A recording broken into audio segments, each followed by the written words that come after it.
Srečo znati. Jaz sem nestrpljiva. Pa vidi se.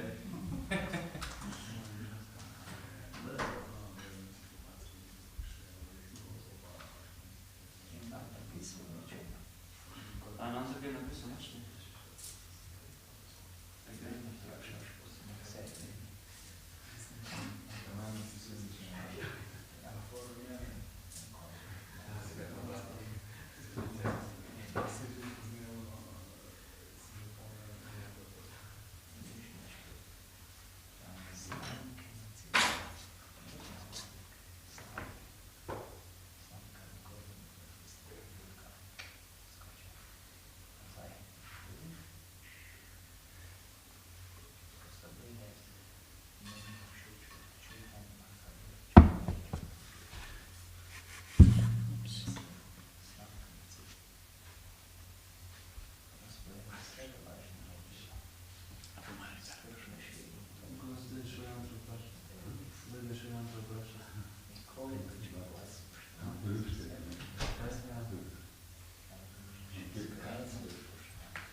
Do konca je ljubno. Jaz hočeš se pripričati. Jaz sem nesprečnost, ničem slačo. Ne zamakni se nazaj. To je zdaj prikajanje. Večno je neki zvuk. Na dobro smo fronte, mi smo našli. Če se to želi. Glavno do konca je ljubno. Zdaj so še malo tudi. Takrat je pa... Vse bo vredo. Tudi to bom imel. Tudi ta zima bom imel. Tudi to bom imel.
Jai Rama Rama Jaya Kunja Bihari Jaya Rama Rama Jaya Kunja Bihari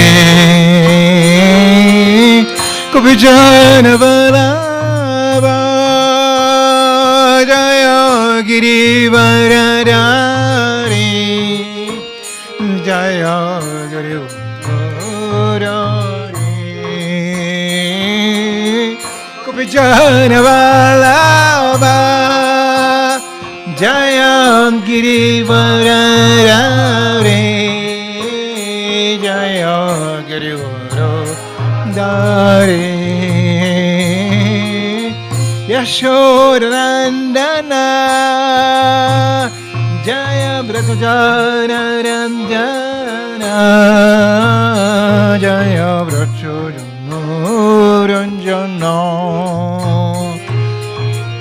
Yashodanandana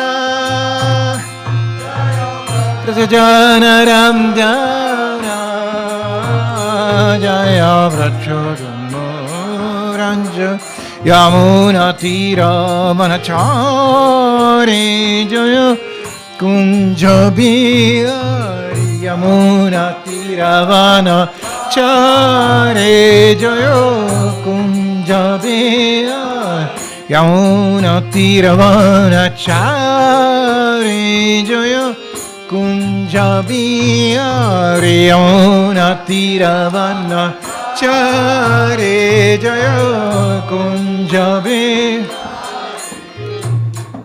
Jaya Rama Rama Jaya Kunjabi Hare Jaya Rama Rama Jaya Kunjabi Hare Jaya Rama Rama Jaya Kunja Bihari Jaya Rama Rama Jaya Kunja Bihari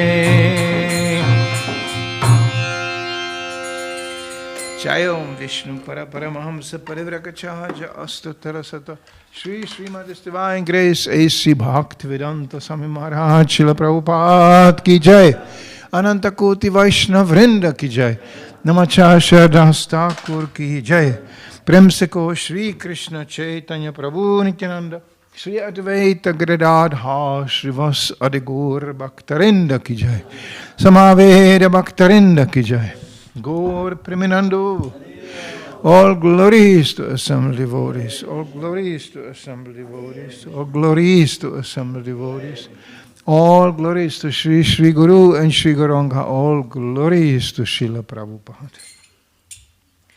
Namam Vishnu Padaya Krishna Prastaya Bhutale Srimate Bhaktivedanta Swamin Iti Namine Namaste Saraswati Devam Gauravani Pracharane Nirvishesha Shunyavadi Pashkar. Do we need some translation?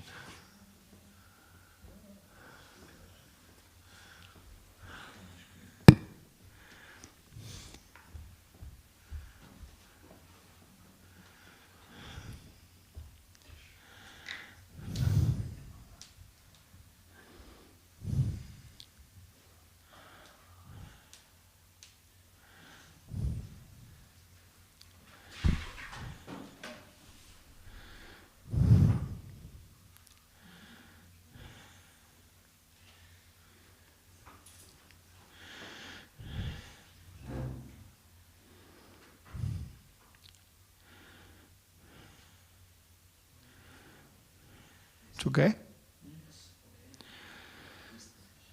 So today we read from Srimad Bhagavad-gita. This is the 6th chapter, text 46. So far I was informed. Yeah? Correct? Om Namo Bhagavate Vasudevaya. Om Namo Bhagavate Vasudevaya. Om Namo Bhagavate Vasudevaya.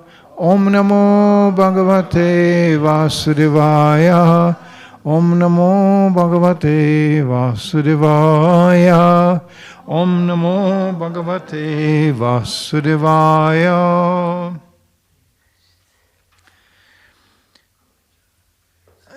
Just read the shloka. We go simultaneously, huh? This is simultaneous translation? Yeah? Tapasvibhyo dikko yogi jnanibhyo pimato dikaha karmibhyo chariko yogi tasmat yogi bhavarjuna. I just read the translation. Krishna says here, a yogi is greater than the ascetic, greater than the empiricist, and greater than the fruitive worker. Therefore, O Arjuna, in all circumstances, be a yogi. Purport by Srila Prabhupada. When we speak of yoga, we refer to linking up our consciousness with the Supreme Absolute Truth. Such process is named differently by various practitioners in terms of the particular method adopted. When the linking up process is predominantly in fruitive activities, it is called karma yoga. When it is predominantly empirical, it is called jnana yoga. And when it is predominantly in devotional relationship with the Supreme Lord, it's called Bhakti Yoga. Bhakti Yoga or Krishna consciousness is the ultimate perfection of all yogas, as will be explained in the next verse. The Lord has confirmed here in the superiority of yoga, but he has not mentioned that it is better than Bhakti Yoga. Bhakti Yoga is full spiritual knowledge, and as such, nothing can excel it. Asceticism without self-knowledge is imperfect. Empiric knowledge without surrender to the Supreme Lord is also imperfect. And fruitive work without Krishna consciousness is a waste of time. Therefore, the most highly praised form of yoga performance mentioned here is Bhakti Yoga, and this is still more clearly explained in the next verse. Namam Vishnu Padaya Krishna Prastaya Bhutale Srimate Bhaktivedanta Swamiti Namane Namaste Saraswati Devam Gauravani Pracharane Nirvishesha Shunyavadi Pashkaji Desatarna. So thanks to Srila Prabhupada, actually the word yoga today is far more spread as it used to be. It is actually many people on the street you meet, they go, yeah, I do yoga, yes. And most of the time, what they mean is physical exercise. Srila Prabhupada used to call Bhaktivinoda Thakur, who already way back there in his days said, yoga is not gymnastics.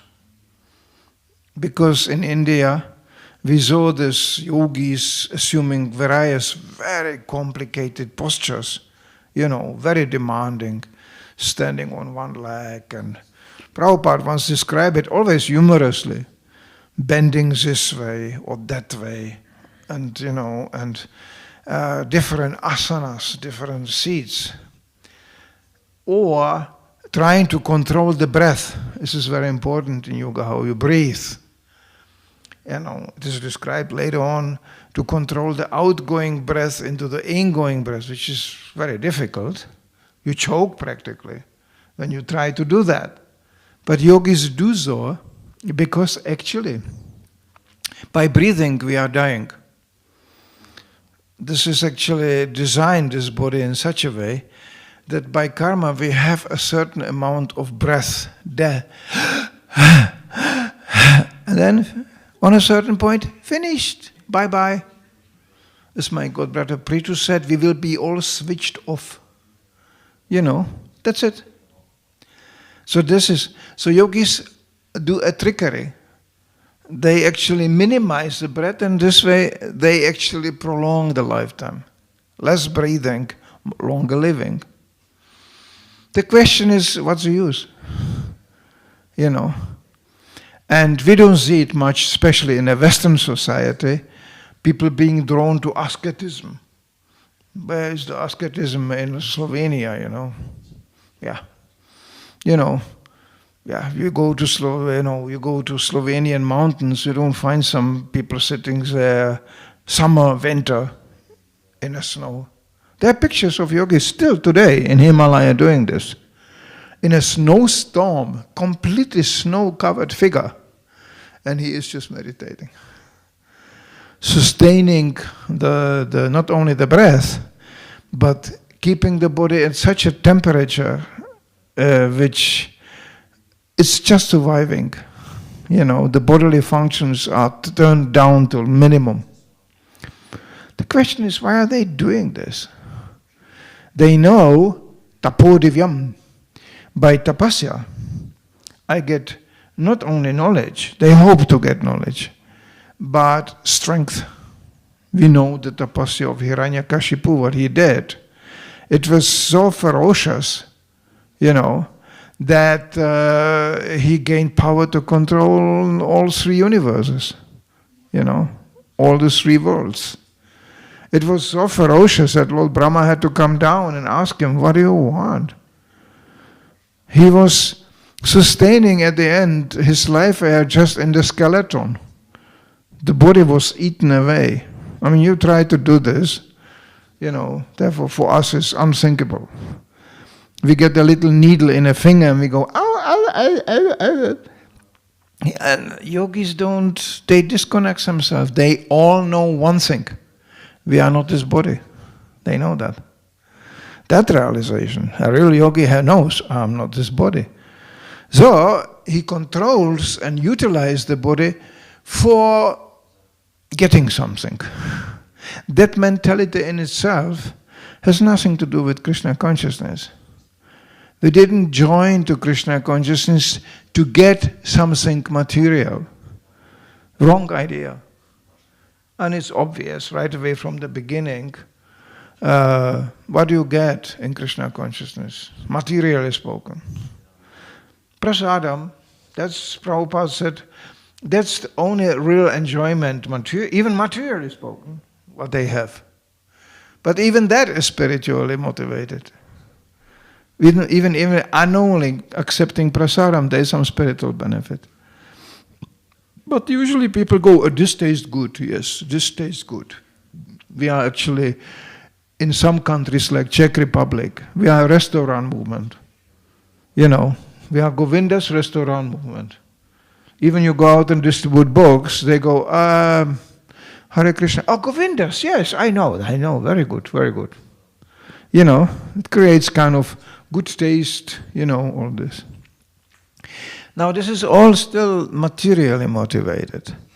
And this is amazing how Srila Prabhupada, in a shloka which is basically describing different levels of yogis, Srila Prabhupada, even it's not mentioned directly here, he goes immediately to Bhakti Yoga.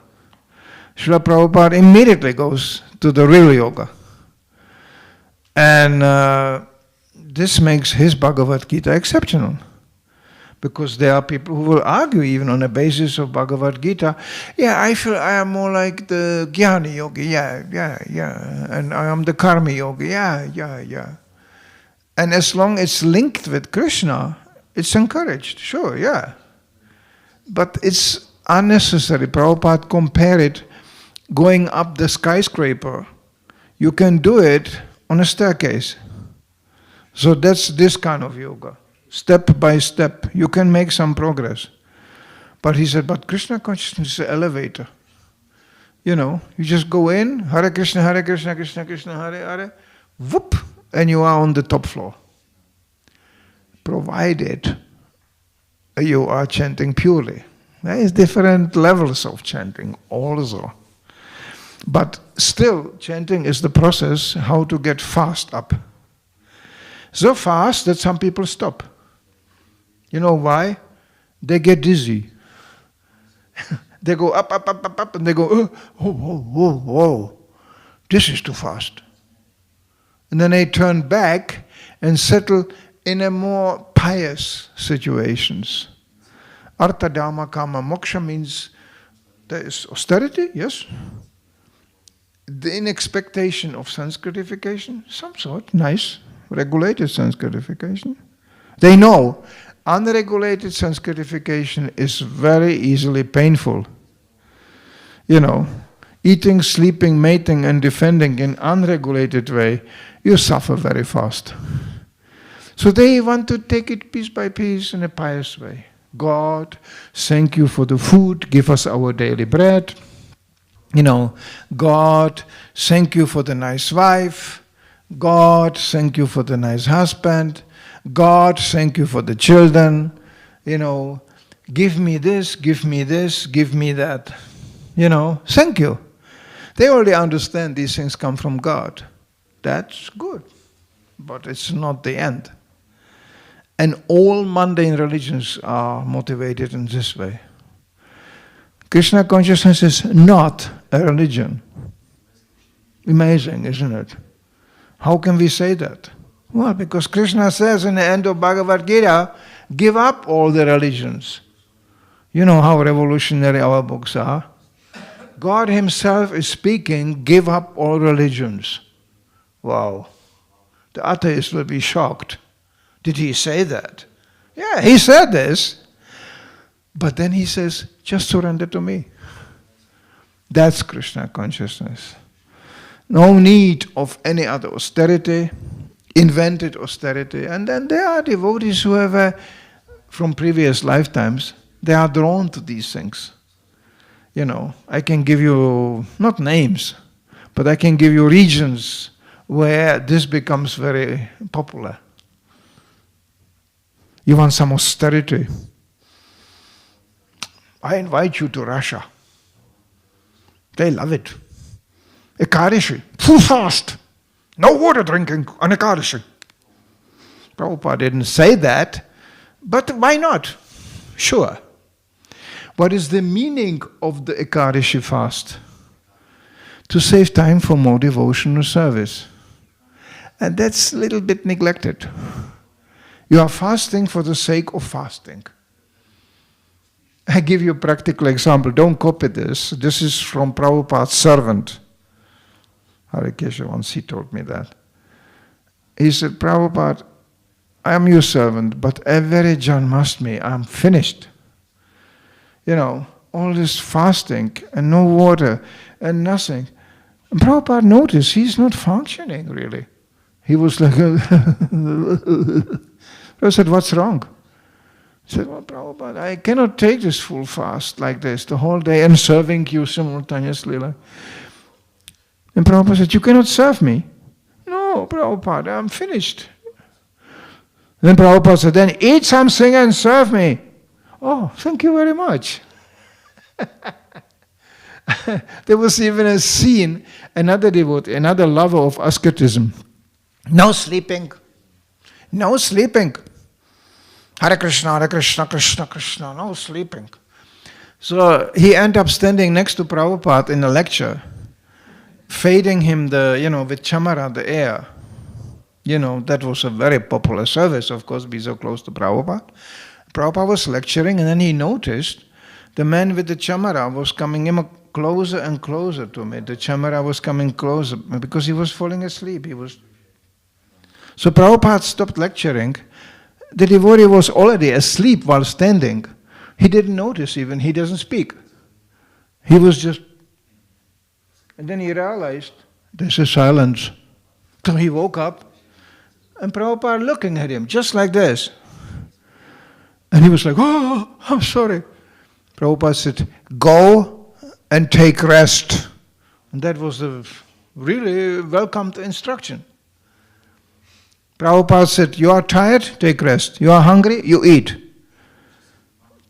Practical. And Krishna says in the Bhagavad-gita, you find that shloka, he says, who is modest in eating, sleeping, and recuperating even. Oh, Krishna speaks about recuperation. You know, he said, he is the real yogi. Now, what does it mean? That's individual. Prabhupada said, if you work a lot, you must eat a lot. If you don't work, why should you eat so much? Like BPT is a service where you sit the whole day editing, translating. It is well known, soon devotees realized, we cannot just eat a Sunday feast, halwa, and then edit. Everybody was, falling asleep, In my generation, we were all young devotees, I joined, I was 18 years old. Eating was, of course, very popular. The prasadam feasts were almost suicidal, I would call it. It was orgies. It was not really prasadam, it was orgies. You cannot imagine the amount. The Sunday feast guests were shocked. How can a human being eat so much? But the brahmacharis had no problem. We had one devotee, he's still alive. What is his name? I forget names, but he's still serving Krishna. Vishnu Yasa, yeah, he was really amazing. He was such a lover of prasadam that when he sat down to eat, the number of plates surrounding him was like a Vyasa Puja offering, It was like Janmashtami, It was like people were going, you will eat all this. And he had, very simple man. He said, I really don't understand even the philosophy so much, but I like Krishna book. He was reading only Krishna book. Perfect cleaner. You had the man in a temple, everything was spotless clean. I know him only with Gamsha walking around with a bucket in a hand. That's how I know him. And he was popular by the temple presidents, but you had to have a lot of prasadam. Unbelievable how much that man could eat. And he had a philosophy to it. He said, every 7 years, the body gets completely rejuvenated. So if you for 7 years eat prasadam, the body is just prasadam. That was a very popular, Sunday feast preaching. And far out guy, but very service-minded. Amazing, he didn't got some problems, and he wasn't even so fat. He had a really good digestion, the man. But his philosophy was just centered around prasadam. So, yes, this is also austerity in one sense because it's a regulated sense gratification. You don't eat just something because you smell it or it tastes good. Kamis are all the time like this. I don't know here in Ljubljana, but in Sweden, when you go in a shop, half of the shop is sweets. Or they have even a very special shop just for sweets. But this kind of gummi, gelée and all this and colors and you can go around with a shovel and shovel different sweets in a bag and they sell it on kilos like that. Just by looking at it, my stomach goes, because, it's just chemicals basically with some sugar on it, But the tongue, they must be satisfied. The tongue must be satisfied under any cost. Prabhupada in one lecture, he goes, they eat even this, what is this called in France? And one devotee goes, oysters. Oysters. From ocean. I never ate this in my life, but it's incredible. It's just stinky kind of ocean gelée, that's it. And just from the ocean, And Prabhupada stops and he goes, oh yeah, oysters. And then he looks at the devotees, he said, you have eaten. Like you are expert, isn't it? And the devotee goes, yeah. Unbelievable. Prabhupada always used to mention French people. What they can eat. It's unbelievable. So, tongue, very powerful. Tongue has two functions. To vibrate and to taste. Both very dangerous. Because Prabhupada said, what's the use of so much talking? Simply creating enemies. That's what gossip is doing. Internet is more or less. It's just, if you would put a sound on internet, it's just an incredible cacophony. You know, everybody can say anything, anytime. You know, it's all the time. If you go on internet, you get confused in no time because everybody is saying, and naturally, there's argument. Naturally, there will be enemies. We think it's like this. No. We think it's like that. So, more talking, more enemies. Mundane talking. And then people wonder, but you are talking like anything. Like I can talk to you the whole night. I have really no problem with that. Somehow or other, I don't know. Not all devotees are like that, but I can talk to you. You will, until the Mangalarti, I can talk to you. There's so much to say. Bhagavad-gita, Prabhupada, oh, it's endless, it goes. You know, I like that. But in a material world, before I joined this movement, I was totally silent.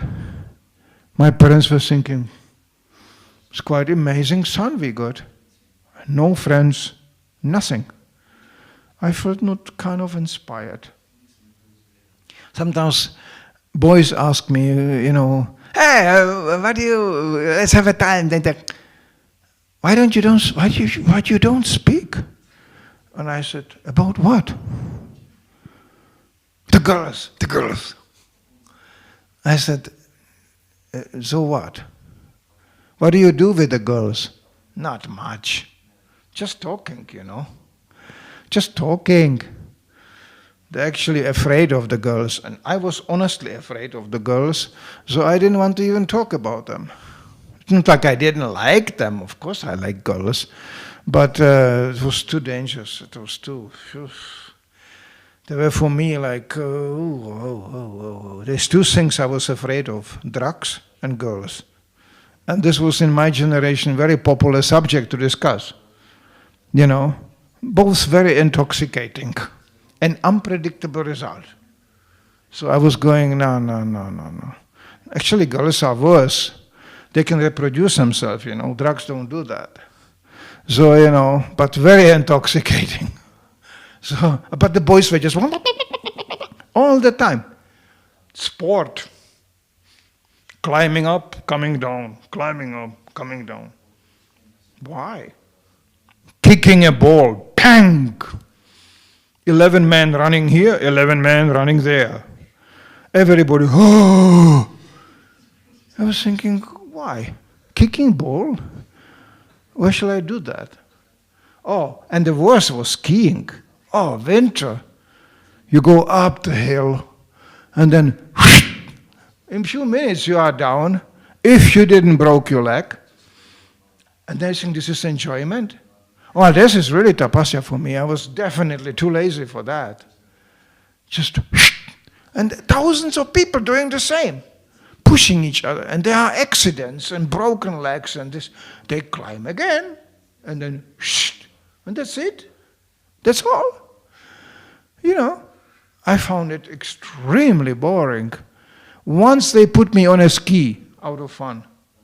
You know, old ski. That's many. I was maybe 12 years old. They put me on a hill and they pushed me down. Nobody explained to me what else to do.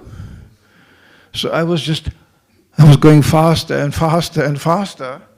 And I was going, how do I stop this? And then slowly, I didn't even know how to change the direction. So slowly on its own, the skis were turning right turn. And there was a little forest of this little, like Christmas trees, you know, this size. New, you know, growing. And I went full speed into that. Flap, flap, flap, flap, flap, flap, flap, you know.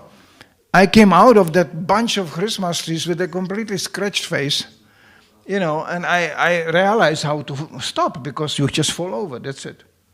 So that's what I did. That was the first time and last time I was ever standing on such a stupid thing. You know, and people travel long distances just to glide down. What's the use of this? And the whole Olympic Games, it's just running in circles like horses. What's the use of this? Besides that, any horse is faster, you know that. Swimming, you know. Any dolphin is faster. The dolphin will come, what are you doing here? Kind of, I think we don't belong there. This is not for humans, really. But I didn't know anything else. I didn't know anything about Bhakti Yoga. In Krishna consciousness, it becomes even more bizarre. You think, why? You know, how was the holiday? I was skiing. Yeah, I broke my leg, but, yeah. It was a good holiday.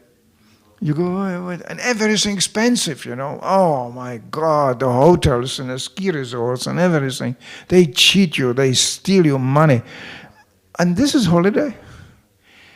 The irony of the whole thing, that austerity, asceticism, you cannot avoid. This body is designed for asceticism. It will provoke some sort of austerity. There is even a mechanism built in which most people don't know. The more you want to enjoy, the more you have to suffer. Anytime you heighten the sense gratification, some misery is coming. Now, devotees are supposed to be intelligent people. So you think, why should I try to enjoy more when I will end up suffering more? Eating, sleeping, mating, and defending. All big sources of misery, actually, if you take it in the wrong way. You eat too much, good luck. Sleeping. Did you ever saw a happy man waking up?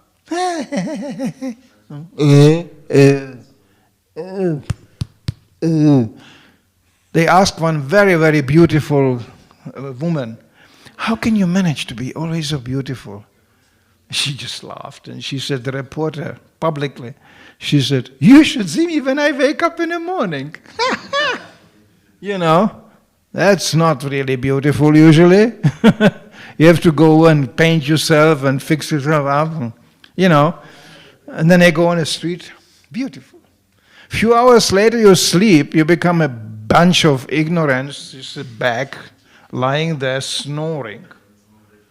Sorry, but ladies can snore too, So, the beauty queen, it's just like, kind of illusory, isn't it?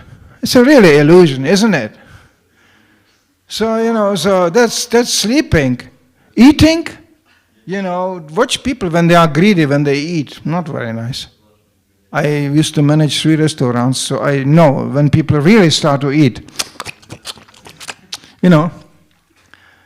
And then you eat too much immediately. Because the problem with eating is, even it tastes really good, it just tastes only on the tongue. When the food is in the stomach already, you don't taste one thing. And you don't even notice how big the stomach gets. So by the time you ate really something nice, you have a pain in the stomach. The stomach goes, it's enough. But you didn't notice because you were dominated by the tongue. Or here you have another problem. And how the eating then really ends up, I don't want to go into this. This is Bhagavad-gita lecture, but every restaurant has a toilet, you know that. So this is the end of your ecstasy. You end up sitting on a toilet. Great. And then comes, eating, sleeping, defending, protection. People seek protective state, naturally. What do you want to protect? I know karate. Well, here's a gun, He goes, this is the end of your karate. Finished. So what do you want to protect? But they are really finished. So what do you want to protect? And then comes the cream, the sex life. Oh, they talk about this, isn't it, all the time? Sex, this form, that form. Now, how much time you spent with sex in your lifetime? Very, very little. Practically nothing in comparison to sleeping and eating. Oh yeah, sleeping you can do half lifetime. The rest you do eating. You know, if you are good, you can do that. Sex? Come on. Any monkey is better. You know, yeah? In human form, no. They always talk about this. Always sex. Come on. You know, and it's a complete illusion, and I know that. I can say it as a realized grihasta, that if somebody perceives women for sex, he's completely mistaken. It's a propaganda. Prabhupada called it legal prostitution. He called even marriage can become like this. You know, because actually the mechanism of the sex is geared towards only one point, and that's procreation, children. Any grihasta, if you want to have a try, go ahead. You know, they go, oh, when I have a wife, there will be some enjoyment, isn't it? And they look like they could be enjoyed, isn't it? You ask any older grihasta, how much did you enjoy in your grihasta ashrama? He goes, enjoying what? I walked. I tried to maintain the show. Today we can say, I barely saw my wife. You think in the evening we will enjoy. Or they both come finished from the job. The wife goes, the famous excuse for women, because they don't want to have that kind of sex all the time. So they go, I have a headache. They always have a headache all the time. And the husband goes, okay. There's a joke amongst kamis, two men going, how is your sex life? Huh? And the other one goes, are you crazy? I'm married.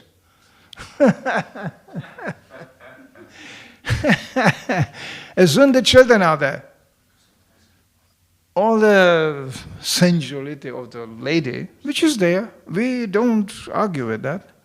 They go to the husband, oh my dear, and when the children are there, you know, and then they, you know, the whole thing turns to the children. If the women are clever, they still think, oh, the husband is also still useful.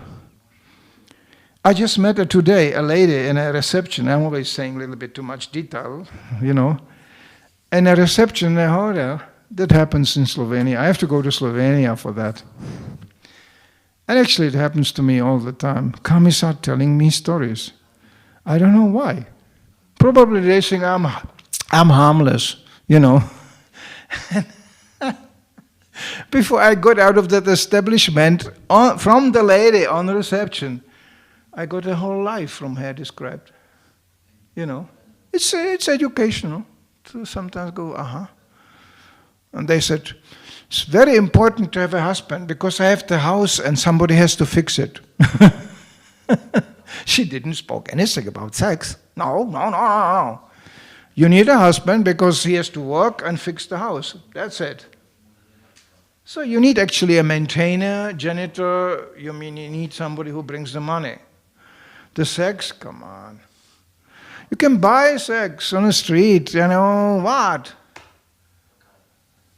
So we know that in Krishna consciousness. This is not our main objective. Sorry, it's not. For facilitating appearance of children, that's a completely different story. This is Krishna says in the Bhagavad-gita, I am that sex.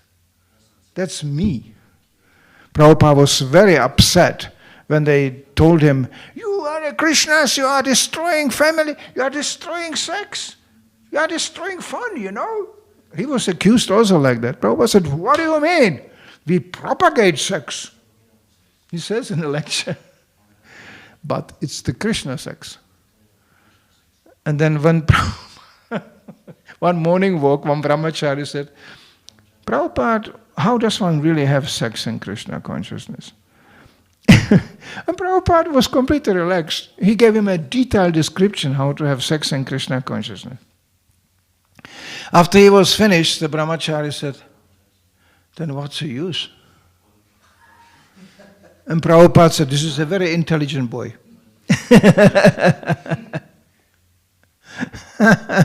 This was in association with brahmacharis and sannyasis, you know. So But it's there. It's very powerful. Prabhupada didn't deny that. He said, healthy man has a good sex. He said that too. So this is there. And if you want to have sex, well, you need some, preferably, normally spoken, you need some female for that. So that's what the whole material world is designed. Everybody chasing everybody. For what? For a few minutes sex life. Are you joking? And the results? Quite long term. Few minutes sex life, 30 years of hard work. Okay? That's the deal. People don't think like this. Now ladies are incredible because they are designed for this. It's amazing what austerities ladies can practice. It's amazing, for me as living in a man body, what kind of multi-level of austerities they can practice as a mother, as a wife, as a household lady, as a working lady. I mean, this is different levels, Women come back from work, and then there's household, there's husband coming home. Men come from work and they just look for the sofa, I'm finished, and then maybe some sex. Why not? That's commies. Nah. Snoring, wife snoring, no sex. Finished. So this is reality. So why are people so obsessed with this? We know it is there, we know what the purpose of the whole thing is, but we don't allow this to dominate our life. And that you can do only in Krishna consciousness. That's called Bhakti Yoga. That you divert your attention to the higher goal, to our real constitutional position, to serve Krishna, to be engaged in His service. And sometimes we have so much to do serving Krishna that there is very little time for all the other things. This is the trickery. This is the trick. You have to keep yourself so engaged that you forget. Sometimes the mind comes back, where's the sex? Huh? You forgot the sex? And you go, well, sorry, I have no time, I have to serve Krishna. This is the real renunciation. And this is the real asceticism in Krishna consciousness. Prabhupada said very nicely, you can only renounce to the level of higher taste. If there is no higher taste, it will be very difficult. Just by negating something. Like that, as I just described, eating, sleeping, mating, defending can be painful. Kamis know that even. But they cannot stop it. Because they have no higher taste. That's the only taste they got. So if you don't get a higher taste, you will have to return to the old taste. Because we have to have some taste in life. This is demonstrated to the end of the life. People always look for some taste. Even you go in an old age home, I was in all these places, people are practically dying. And they ask you, did you brought some goodies? Because the last thing is just, still is the tongue, So they're just, some taste. Taste. They must have some taste. But in Krishna consciousness, it is possible that you get such a taste that you are not, it's there, you could have it. They always ask me, who forbade you to do all this? I go, nobody. Sorry, but I'm still in a shape, I can do these things, okay? But why shall I do that? It's only trouble coming. It's only problem coming. This is the beauty of old age, by the way. The idea of really voracious sanskarification is becoming really bizarre. And they still try to do that. I could tell you stories, The last 2 years of his life, my father spent in an old age home, fancy old age home. And there was a lady taking care of him, like a social worker. She was very nice, actually. I had quite a contact to her. She gave me always the news, how he's doing and all this. And she was helping the pensioners sitting in an old age home. She said, you wouldn't believe it, what's going on here. You know. He said, you know what I do? I go to this old guy. He's just about to die. And he gives me a letter, envelope. Please, you go now to this lady up there. Could you bring her this letter? She's shifting love letters around between people who are just about to die. She smiled and she said, it never stops, isn't it? You know, this is, probably she goes with the ladder, knocks on the door, and she's already dead. This happens, in an old age home. But they never give up. They never give up the hope. Yes, it's going to be a big romantic story. He is pushing her wheelchair, and she's pushing his wheelchair. And they're just like, you think, this is really sad to see this. Especially when you become old. It's so dramatical when you are not in Krishna consciousness. It's ghastly. Most of the people, your friends or whatever, they are already dead. And you sit there becoming more and more alone. And you have nothing to do. Finally you got your pension, right? Pension, wonderful. I don't have to work. The money is arriving in the account. Well, first of all, today's pension is a joke. Comparatively spoken, what the expenses the society brings to you, it's a joke. This society is not for pensioners, no. They kill them too, you know that. It's called COVID, but it's another story. Pensioners, when you are 40 already years old, you practically don't get any job. By 50, you are finished. But the pension is coming by 70. They want to raise it even to 75. Because they know exactly by 75, most of these people are dead. Because they have no money to pay the pension. They stole it all already. It's already gone. Previously, it was a very serious issue to put money aside for the old people. Communists did that. You know what the pension age in communism was? 55 years. So when you live 80, you still have 25 years. You have time to be with the grandchildren or whatever, yeah? 55 years. Now it's 75 years. It's completely cynical. Why don't you die? That's the real invitation. You are just a walking expense, you old idiot. So therefore, this society goes to hell. Because it's in a Shastra described, if women are not protected, women and children, if old people are not taken care of, what to speak of cows being slaughtered and all this, such a society is guaranteed going to hell. There will be no economic development, there will be no progress, it will be only destruction. And this is, I don't have to be some big visionary to see that it's already happening. The society is in overdrive, just because how much you can produce, how much people can consume. You go in a shopping house, there's 15,000 bottles with drinks. Who is going to drink all this?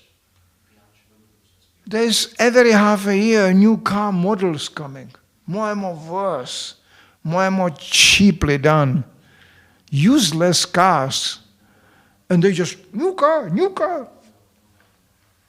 How much? People struggle just to live. You know what is becoming popular, and that's actually good for our preaching? There are more and more young people who are saying, I am not going to be victimized like this. Because to be young today, the first thing you have to do if you start a family and this, you have to take a loan by the bank. and the bank will keep you cornered for the rest of your life. They are buying apartments which they will never be able to pay. So that's good. Actually, there's a conspiracy between the government and the banks how to keep people under control. Work, shut up. Pay your loan. So you can just live. And what is the apartment for? You just collapse there in the evening after hard day work. That's all. And then you can watch on internet, on TV how other people enjoy, because you will not enjoy. Simple. That's happening all the time. You can see it. So there is many young people who go, I will not take a loan. How? Well, I will live in a very small house, like a hut. The best thing on wheels. These miniature homes are becoming very popular. You know. And I will just take it easy. And this is our power. That's where we as devotees, we emerge victorious. Because we are trained in simplicity and austerity from the very beginning of Krishna consciousness. The logic of a devotee is very simple. Do I need this? No. So why should I have it if I don't need it? What do I actually need? Eating, sleeping, mating and defending. What do I need? Sometimes much less is what people think. And Prabhupada gives an example from India. He saw an Indian man having quite a big family who was maintaining himself by collecting the garbage for others. The only thing he had a buffalo with this 2 wheels, truck behind. And then he always cleaned up people's backyards and this and that, and he got paid for it. His family members were helping him even. And then Prabhupada said, then in the evening, the buffalo walked home. He knew where to go. And the whole family was sitting on that 2-wheel trolley. He said, and Prabhupada said, and they were all together and happy. Happiness doesn't come from a big bank accounts. Happiness doesn't come from the big something. You see? Yeah? This happiness comes from what do you need? And let's accept that. People think, I need love. Well, you think you can buy it? No. Yeah? You can buy sex, but you cannot buy love. No. Rather, when you have, finally you made money, you get so much envy, so much opportunism. I can tell you stories about Ambarish Prabhu, it's the son of the grandson of the Mr. Ford or whatever. I met him a few times, very nice devotee. For him, money is he's just shifting the millions of dollars around, you know. But he said, he looked so miserable. He said, I come to India to visit holy places, and they find me, and you're already on the airport. You know, the reporters, Mr. Ford, you came to India to invest, or blah, blah, blah, blah, blah. Everybody speaks with me about money only. Problem. So this is a devotee's life. It's actually a very luxurious life. Because you just cut down anything what you don't need and focus on Krishna consciousness. This is the real yoga. This is Prabhupada. You know what Prabhupada defined as yoga? Prabhupada was a genius. He put the most complicated thing in such a simple way.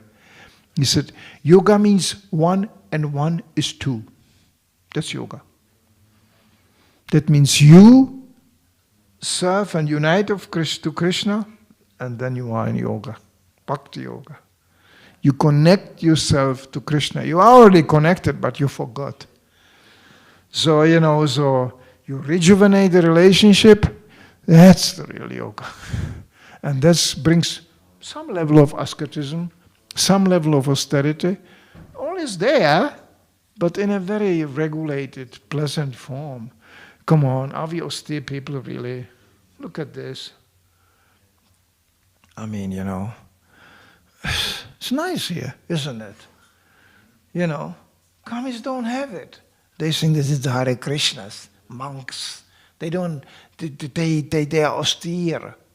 Are we really shifting ourselves from one nice prasaram to the other? And this is an amazing company. That Hare Krishna movement. Prabhu, can you help a little bit? Do something. Anybody doing only small service is like, wonderful, great. You go in a Kami society, before you get respected, before you get, appreciated, you have to work really hard. And there is so much envy and impersonalism. If you don't function and you don't make the necessary function, out, next one comes in. Nobody really cares for you. Nowadays it's more understood that better you keep the good people, okay? So sometimes they're nice to employees, but it's for the sake of the profit. Here, where's the profit? What is the profit? Sometimes devotees leave this Hare Krishna movement because it's so austere. And then you find them. I remember in Germany, this is a story from Sankirtan. Somebody thinks, book distribution, that's really austere. You go the whole day on the street, people don't want to buy books. Oh, this is really austere, Yes, it is an austerity, but you get lots for it. That I'm not going to describe, you have to try it out. You get lots for it. So anyway, and once we drove on Sankirtan and we had one bhakta, he was thinking this is too much. So he left. And then we drove in the summer on a highway, and there was a highway construction going on, and they blocked one part of the highway. They put these cones, this plastic cones, to direct the traffic. And when they are finished, they collect the cones again, these plastic cones, And this is very simple. One guy is driving, one eye is on the top of the truck, and the third one is running behind, driving slowly the truck, and he collects the cones and throws it into the truck. That was our bhakta. We drove on a highway and he was just... Of course, we were pretty young brahmacharis, we were pretty cruel, We just rolled down the window and going, Haribol! And he was like, Haribol, Haribol! Running behind the truck. You end up in situations like this, being humiliated, being exploited. Now, some people say it's happening in Krishna consciousness. I would like to see really how. Why? Because the door is over there. Anybody can walk out anytime. And come again anytime. You find a company like this? Please, come sometimes. Do something. And when you leave, please come back. You find a company amongst the karmis like this. Now. So this is happening in Krishna consciousness. It's the best company you can be part of. It's Krishna's company. So there's some questions who points to this.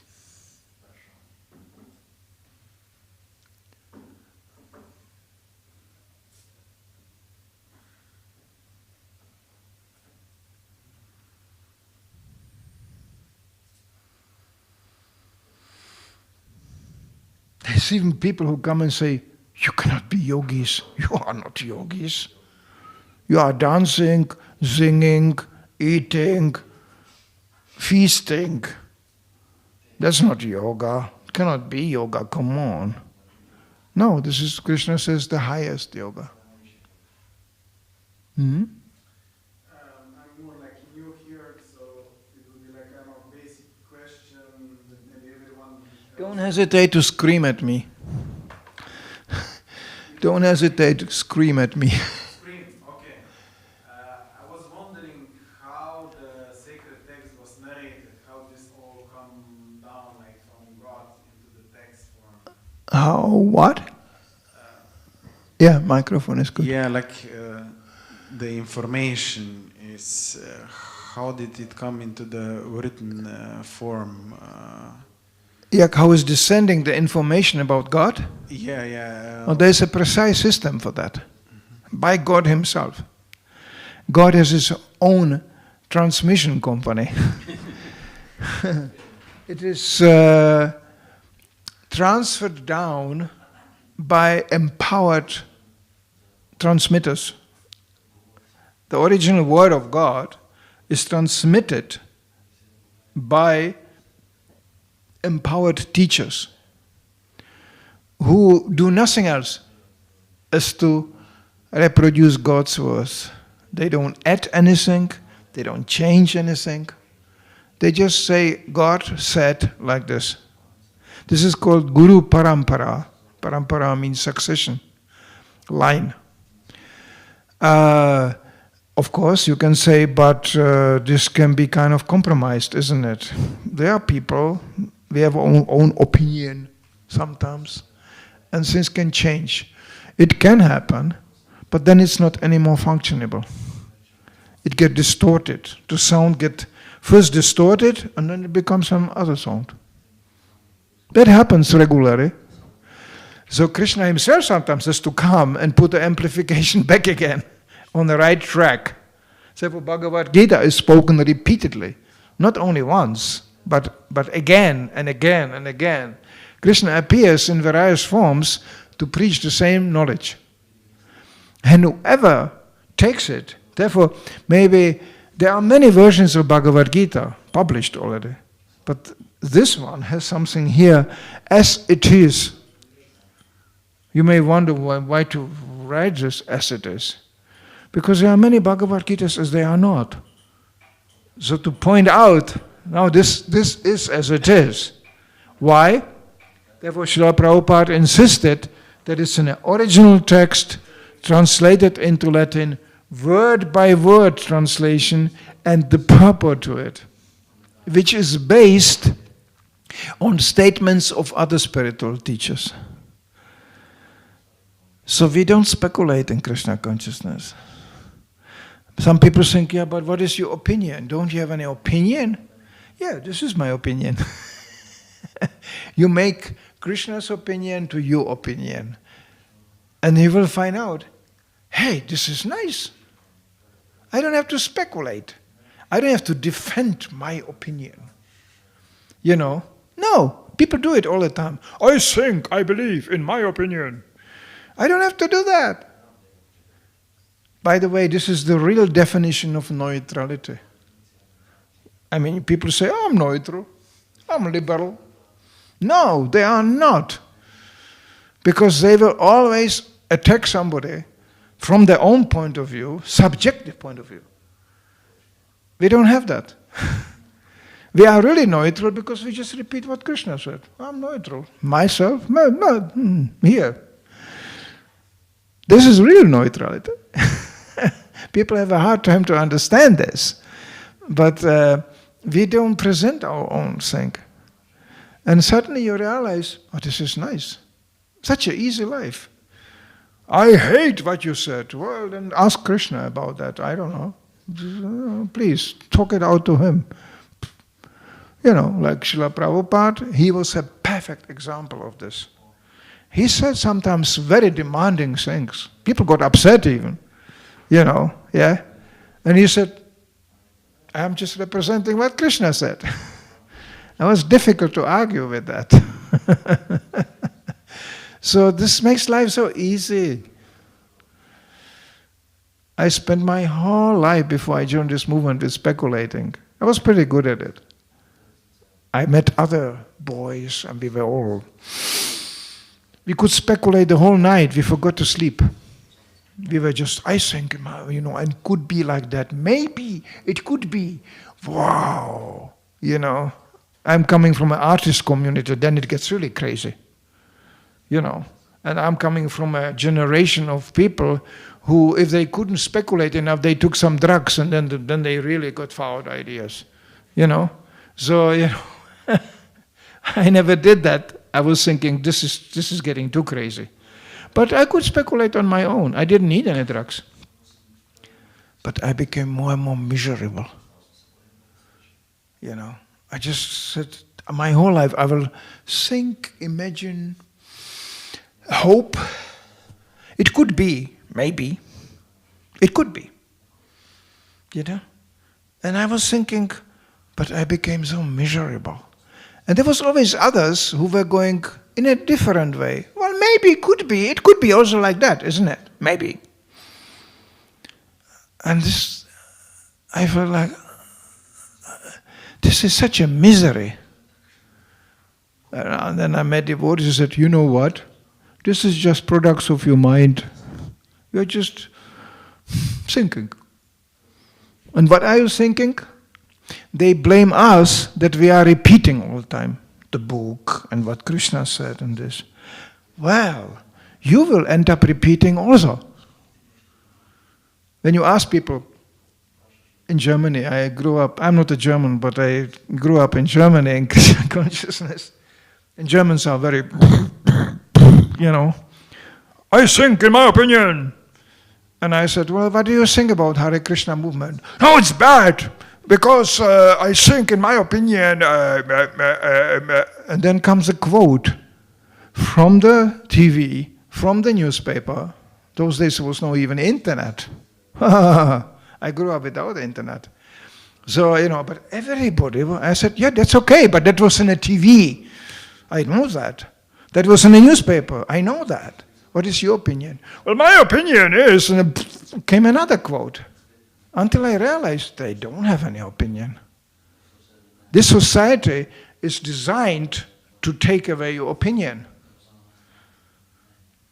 This society is designed to make you to a complete passive consumer. Ooh, ding, boom. Nothing in a brain, everything in Google. No brain. People don't think. Can you think a little bit logically? Okay, let's use logic. No faith, no religion, no belief, just logic. Who are you? Well, I'm Slovenian. Well, that can be changed, isn't it? Especially today. Where do you come from? Well, from my parents. Well, let's hope so. Where do the parents come from? Where does life come from? Your life, obviously. So where does it come from? People go, no thinking.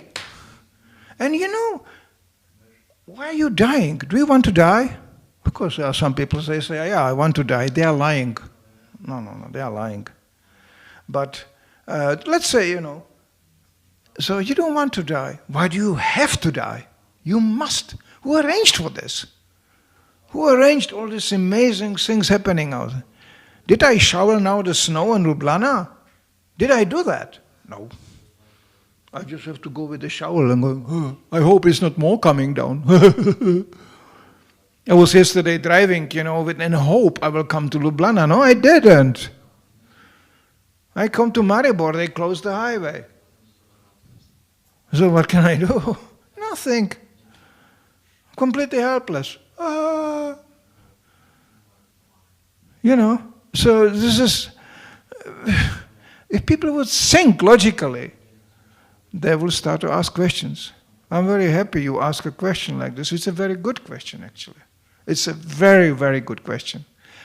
You know what? There's a Chinese proverb. This is not Bhagavad-gita. It says, real intelligence is to find the origin of things. Where do they come from? That's a real intelligence. So it's a very good question to ask, how is it transmitted? Where does it come from? Now we know where it comes from, but how is it transmitted? Very good question. And we should keep that question open. You should not believe anybody who comes even with this book and goes, well, I think, in my opinion, Bhagavad-gita is blah, blah, blah, blah. I'm trained, so I can detect such a people immediately. I go, really? That's your opinion?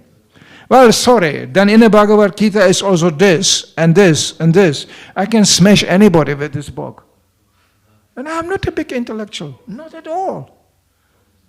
No, not at all. I'm not even a philosopher. I just read this book since 54 years, that's all. And it's so amazing, that. One book, no more questions, really, And it's endless. Anytime I open this book, I discover something new in connection with what I see around me. It's an amazing book. Sometimes we tell people on the street, you want to save money, then buy this book. Why? Because then you don't have to buy any books anymore. People laugh and go, well, maybe I should try it out. It's endless what you find in this book. One book. So this is a very good question. This is very nice. And don't get discouraged. Keep on searching. Keep on asking. We want people to ask. Challenge. I like this. I'm bored sometimes. Come on, I'm a 72 years old man, but I am bored how passive people are. Christmas. Who invented Christmas? Nobody knows. Jesus didn't do that, sorry. There's no statement in a Bible that whoever is the biggest Christmas tree is my disciple. Sorry. That's just the Bible, And I'm not a Bible expert, but I know he didn't say that. Christmas. What has this to do with Jesus? What is Christmas? You go shopping. That's what it is. Shopping. Yeah, it was taken over like many things. Huh? It was taking over like many things, Originally it was based on nature, and then it was taken over by Christians, and now it's taken over by... And we should be careful, and we are careful and vigilant, so that they don't do the same thing with us. It can happen. Can I have one more question? Mm-hmm. Is more knowledge coming down? It's this knowledge came once into books being written, and it's now like... there, but are these teachers that have transmission ability to get this knowledge, are they putting more information into books as we speak now at this current moment, or this year, for example? The qualification of a teacher transmitting this is called acharya, and acharya means the one who is teaching by example. So it's not just talking. You have to observe how is he living. What is he doing? What is he eating? What kind of association he has? You see? All this. One should be critical. One should not follow blindly. In India you find it all the time. People like this. Oh, he is the holy man. He has a big beard. Why is he a holy man? Because he has a big beard. Or they go, this is very transcendentally spiritual, powerful man. Why? Because he is rich. Money. So this is not our line. One should observe, one should ask questions, one should be critical, and then one can become really convinced. Srila Prabhupada trained us like this.